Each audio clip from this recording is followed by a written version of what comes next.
Tonight, Israeli Prime Minister Benjamin Netanyahu calls on the Red Cross for help as images of starving Israeli hostages shock the international community. The work being done to bring aid to the region and increase pressure for a ceasefire. Plus, they're not doing the job they were elected to do. Texas standoff. A battle over redistricting leads Lone Star Democrats to flee the state, blocking a potential vote. Could this be the start of a nationwide trend as both sides fight for control of Congress? We are at war, and that's why the gloves are off, and I say bring it on. And food desert relief. How this grocery store is bringing an oasis of health and hope to a community in need. This store is very important. Without this store, the community wouldn't be a community. All this and more tonight on Faith Nation.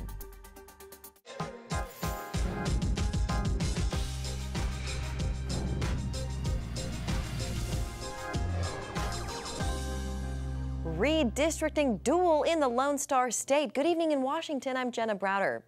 In Texas, still no vote on the redistricting of several congressional districts.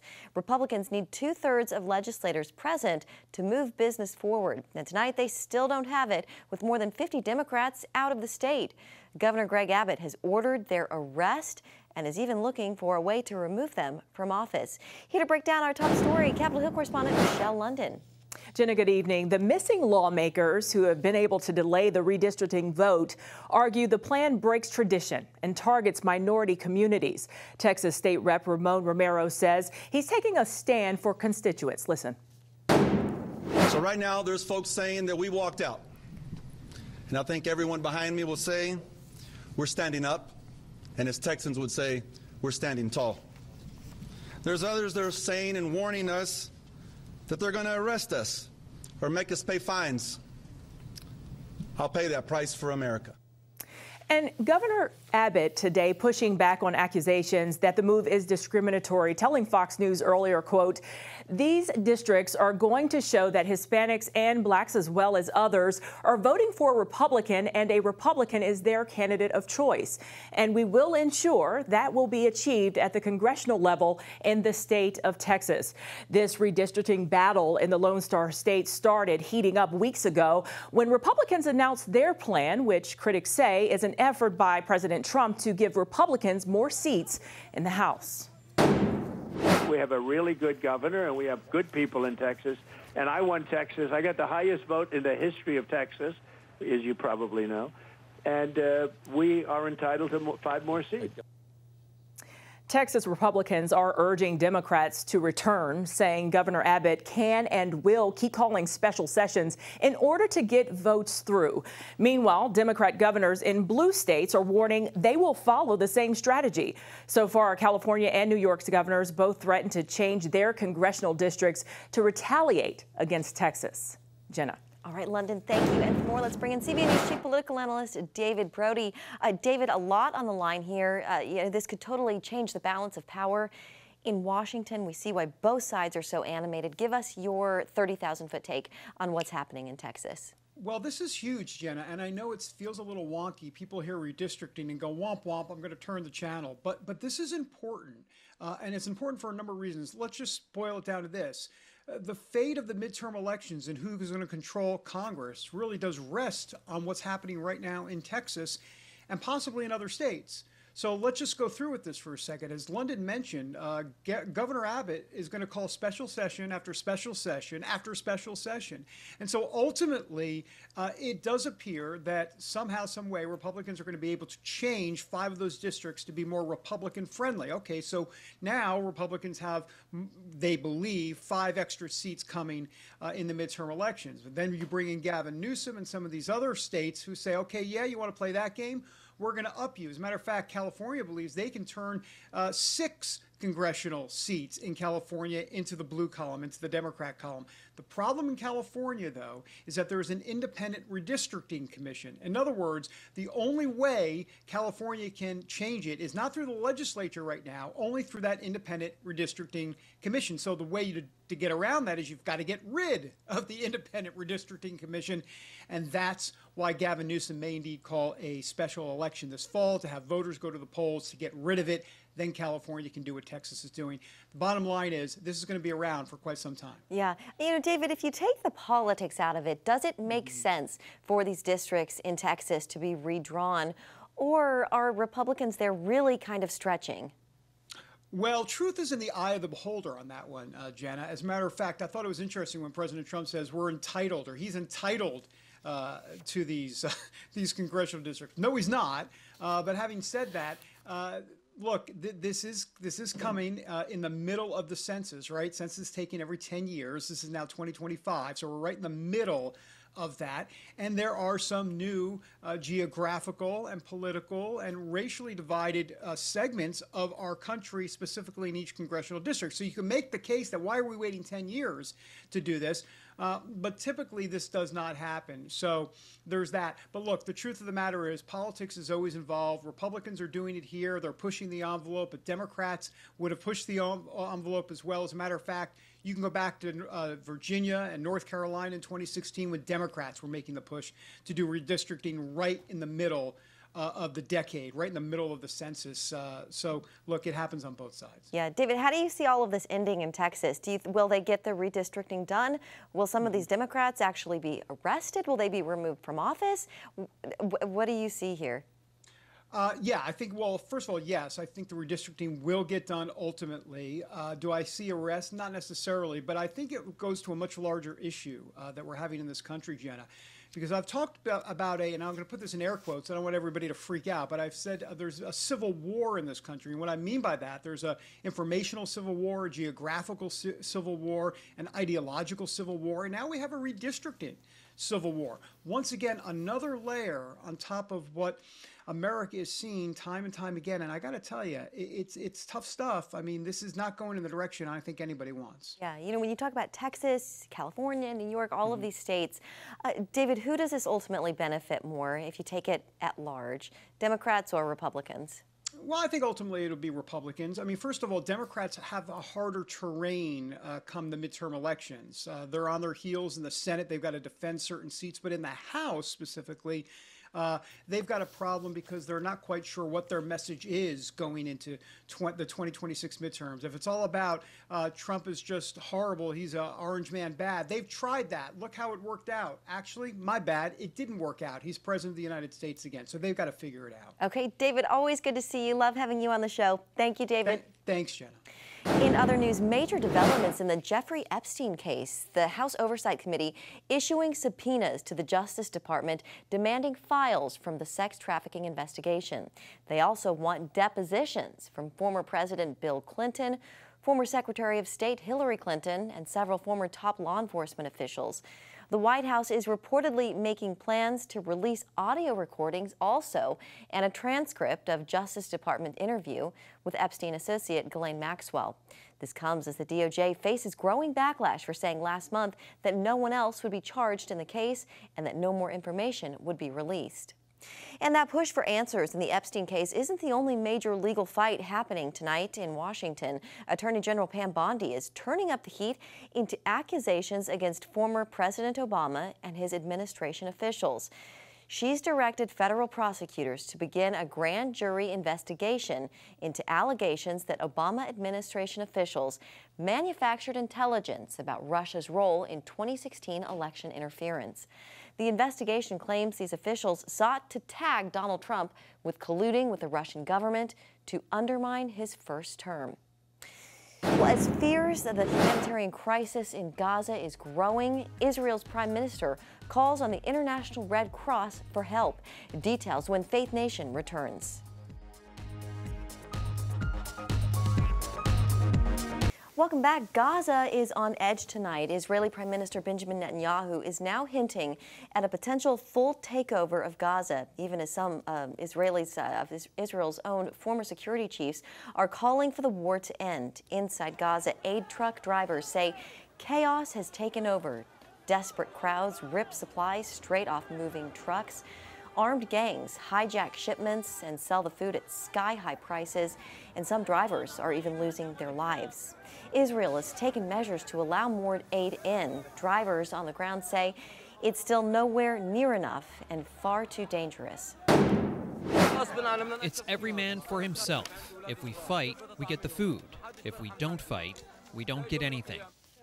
Families of the 50 remaining Israeli hostages fear that that same hunger is putting their loved ones in even greater danger, and they blame Hamas.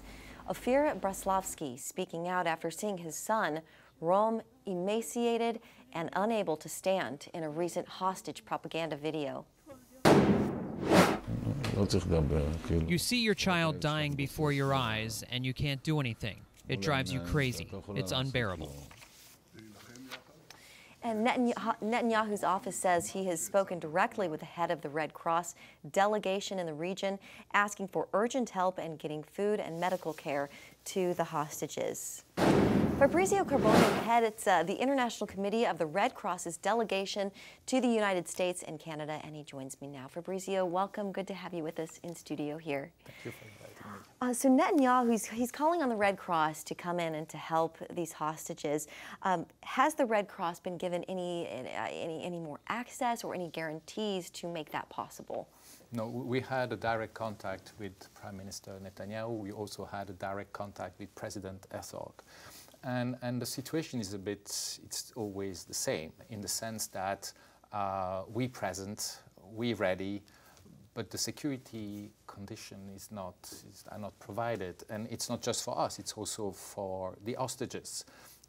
Our visit and our support will be possible only if there is an agreement, because today Gaza is a battlefield and we cannot just knock at a door, go into a tunnel. I mean, this would expose the life of the hostages, will expose our lives, and it's simply not realistic. So welcome that we receive these requests, but agree on something. Mm-hmm. Give us the security and the green lights to move safely in Gaza. Yeah. The Red Cross, has, of course, facilitated hostage releases in the past. You guys are getting some criticism from some of the hostage families and Israeli officials for not getting this aid directly to them. You kind of talked about that. It's not safe. You really can't send your people in there. But I wonder if you would want to respond to that and what specifically needs to change in order to make it safer, to get your people in there, to get this aid to these hostages? I think today the priority should be to put people at the center, put the hostages at the center, their family, the people in Gaza who have difficulties to find food, water, health. I think today it's really time to put this at the center and not other consideration which today lead to this dramatic humanitarian situation and not play politics. I think for us as humanitarian organization, it's really hard to work in such a politicized environment where all parties wants to take advantage of this humanitarian disaster. And I would say compassion, at the end of the day, it's a bit about basic compassion, mm-hmm. and that's lacking today. Yeah. Speaking of compassion, the hunger crisis in Gaza. The Gaza Humanitarian Foundation says it's reached out to the ICRC to collaborate on aid delivery. Can you tell us where those talks stand and what the role the Red Cross is playing there? Sure. First, the Gaza Humanitarian Foundation is mainly about food. We don't do food. We mainly in the field of health. We have the field hospital in Rafah. We have water activities. We have, very limited access to limited activities in food. What we see today, what we've seen over the last months is from our hospital, and I'm only speaking about our field hospital. It's over the last 6 weeks, 7 weeks, we had 3,400 wounded. 250 who died on arrival, which is unique. We had regularly wounded by blast, but now we have mainly bullet wounded. And these are people going to food distribution. I cannot draw any conclusion from this. I'm just stating a basic fact which shouldn't be contentious. is that today in Gaza, people have to choose between dying of hunger or dying while going to a food distribution. And I really hope that this sinks in, that it's not taken as a political statement, that it's not taken as something else than just a basic humanitarian consideration. Yeah. Well, we appreciate you being in here and all of the work that you all do with the Red Cross. Fabrizio Carboni with the Red Cross, thank you so much. Thank you for having me. Coming up, one small store, one big impact. How a family is fighting hunger in their community with healthy food, hard work, and a whole lot of heart. Each year, more than 225,000 Americans are diagnosed with lung cancer. And according to a new study, that diagnosis could be linked back to their diet. According to the report published in the medical journal Thorax, people who eat a lot of ultra-processed food have a 41% higher chance of developing lung cancer. The study followed 100,000 adults for over a 12-year period. And even adjusting for smoking, those who ate a lot of things like packaged snacks, instant noodles, sweetened beverages, frozen meals, and other ultra-processed foods still saw a higher chance of developing lung cancer. Well, more than 23 million Americans live in what's known as food deserts, usually in low-income communities that don't have big supermarkets to provide affordable, healthy food. Now, one father and son are bringing change to one such community. And Charlene Aaron reports their grocery store has become an oasis that's transforming their customers' lives. E. Palmer Supermarket here in Norfolk, Virginia is in the Berkeley section of the city. Complete with fresh fruit and vegetables, it's become a beacon of hope for an area that went years without a full-service grocery store like this. There's a lot of seniors in the area, a lot of senior walk-up traffic, so we thought this would be a good area to really get the people the healthy food options that they need. That led Ezron Palmer and his dad Michael to open E. Palmer Supermarket 3 years ago. Located in the heart of a food desert, they obtained a grant and loan from the city to help launch the business. None of the big box retailers wanted to come into your food lines, such names like that. So they provided an opportunity with a grant to get it started. So once I graduated from VCU, my father let me know the opportunity. We drafted up a business plan and we were running from there. Nationwide, more than 23 million people live in these food deserts, which can be found in rural and urban areas. Zooming into a city like Norfolk, Virginia, you might be surprised that an area like this exists, where residents often live more than a mile from the nearest supermarket. People here often have little choice other than to buy unhealthy processed food available at nearby convenience stores. Most of the food in these establishments are ready to eat or commercially packaged goods or highly processed foods. You typically don't find ease of access to like raw fruits and vegetables or whole ingredients. Dr. Darren Detweiler, a professor specializing in food and agriculture at Northeastern University, says people in these areas face a greater risk of diet-related health conditions. When we're looking specifically at the health impacts, we have everything from foodborne illnesses to obesity, diabetes, hypertension, high blood pressure, and other concerns. That's a major reason E. Palmer offers customers, many who live on a fixed income, incentives for purchasing healthy food. We try to keep up with our produce as best as we can, getting the freshest produce possible at the good price for our customers. We also offer to our EBT customers 50% off their fruits and vegetables anytime they shop. I saw the fresh fruits, the fresh vegetables, the fresh meats, the prices. Within this area, if you didn't have this, you have to go way out to get it. Detweiler says there are a number of reasons why food deserts exist. Lack of supermarket investment, high real estate costs and zoning laws, supply chain challenges, but also there's some systemic elements, housing discrimination, underdeveloped neighborhoods, even the idea of structural inequalities within communities that have historical and systemic basis in racism. Something the Palmers are helping to overcome through hard work and faith. Can't do anything without Christ. Everything through God, and He just helped us throughout the way, keeping faith, making sure that we have everything that we need as far as the knowledge and the strength to continue. Customers are beyond grateful, such as longtime resident Joan Spalding. You know, all the other stores are so far, I guess they don't want to come in this neighborhood. But these people here have came in our neighborhood. They give us the best food that we could ever ask for. We have fresh fruits, vegetables, everything. I come here every day. It's like home, and I love it so much. Others highlight the family-like atmosphere, such as a weekly free breakfast for seniors at the store's on-site restaurant. The store is very important. Without this store, the community wouldn't be a community.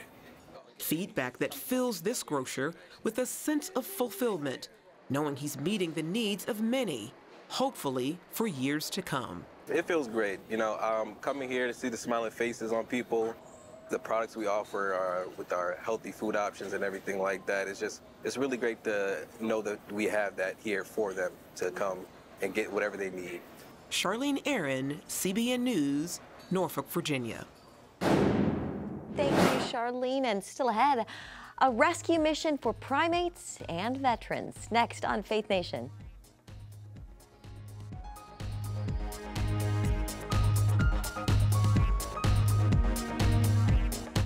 Finally tonight, a military veteran is helping others find peace through caring for animals. April Stewart founded the Gulf Coast Primate Sanctuary in Mississippi as a way to help cope with PTSD. April and her husband, who's also a veteran, used their sizable property to provide homes to stray dogs, cats, and geese. And before long, the couple expanded their rescue to include monkeys and opened the sanctuary to other volunteers and veterans hoping to heal. Helping the primates learning to trust, we're also reteaching ourselves how to trust, and we're giving ourselves grace with people.